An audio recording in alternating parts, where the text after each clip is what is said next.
One of those very, very inspirational people who is constantly on radio because he works as a radio presenter. And honestly, I follow him if not for anything else, but for that, he gives such an impactful message sometimes when he's driving his car, sometimes when he stopped somewhere. I love Chito. He's the best. Now, speaking about Chito, it seems I'm not the only one who is in love with him. In fact, he had an obsessive person in his life, and this happened in a very interesting way. Okay, so first of all, didn't know this girl. This girl hits up one of his friends when they were at a restaurant, and this was what's his name? Yeah, hits up one of his friends, and eventually he starts to convince him that he had Chito's number before and now he's lost it. I mean, she had Chito's number before and now she's lost it. So she asks him to give him the contact information, and then she just starts to go crazy, send him messages, send him pictures and all of that. But that's just one scenario. There's a whole other girlfriend who he dated, and that also didn't go too well. According to Chito, he said that this girl tried to ingest sanitizer. Wow. Yeah. And according to him, he says that my ex took hand sanitizer because I wanted to break up with her. She was threatening to kill herself simply because he didn't want to be with her anymore. And he continues to say that mental health is a serious matter that needs discussion.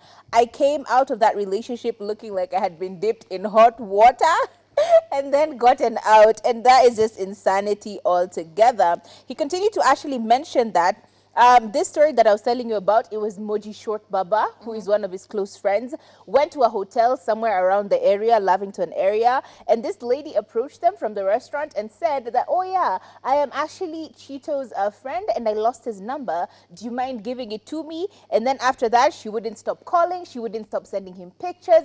She just was constantly there. And then he jokes in the end saying, but after a while, he said he would contact her workplace and her bosses, and she stopped.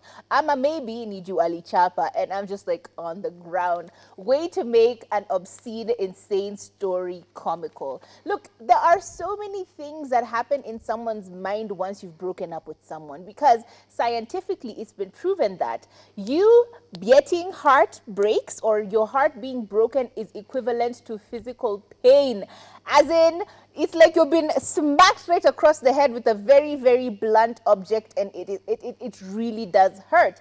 And just because you're feeling it on the inside as an emotion doesn't mean that you don't actually feel the pain of getting heartbreak. However, that doesn't mean that you try at all costs to keep that person in your life, because there's certainly a reason why they're trying to leave this relationship or not be with you anymore. And the levels to which we try and convince the people that want to leave to stay are usually a bit ludicrous. And even worse, it's how you do it. How you gonna drink hand sanitizer and convince this person to stay with you? Now they know you're crazy. How are you going to slash this man's tires and then somehow he's gonna stay with you?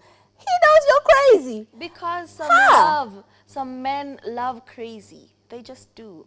They want that crazy babe who's going to slash his tires and tear his shirts and cut up his boxers. I'm not giving you ideas on what to do when things go sour. Girl. I'm just telling you, some men actually like it. Okay, yeah, now those men that like it, you're crazy too. So it's just two peas in a pod in this case. Because that's not how people act. That's not how people with like their systems and all the nerves and nerve endings tied together, that's not how your brain works. That's not how it should work. And if it does work that way, I feel like you probably need to see someone about it, because it's a little toxic. It's a little crazy. You really do have issues that are not just obsessive disorders, but you may have other issues, including mother issues, abandonment issues, and many, many others that if I start to name the list right now, it's insane. Don't forget, as you're leaving this relationship, now you've given this person PTSD.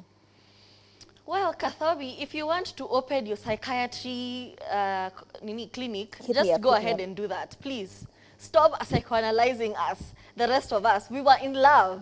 We were very in love. And I've actually done some crazy things. That's why you're justifying it. I knew it. I have done some crazy things to keep our relationship going. But I can blame that on age. I was very young. I was young. Is that an excuse? I was young. Did I slash your tires? Yes. Did I break your window? Oh, Yeah, but I was young and we were in love and it was passionate. And most of the time, 9 times out of 10, you'll find that if a baby is acting this way, it's because she's been doing small, small things In and they went increments. unchecked. And so suddenly she thinks that she can get away with this, you know? Because I know if I take a baseball bat and smash your windows, I will get away with it. It's going to be very passionate love. We are going to make up afterwards, and it's going to be fabulous. And Bonnie and Clyde on top of the world. Toxic relationships are so good, guys. Wow, don't listen to Turi. Turi is insane. Leave her alone. They are so good until they're not. But in the Okay, thank you. meantime, enjoy them, and then grow up so that you can have stories for your grandchildren. Okay? Okay, what will you be telling your grandchildren? Apart from the pandemic, what other story do you have to tell your children? They need to hear the crazy things you did while you were young.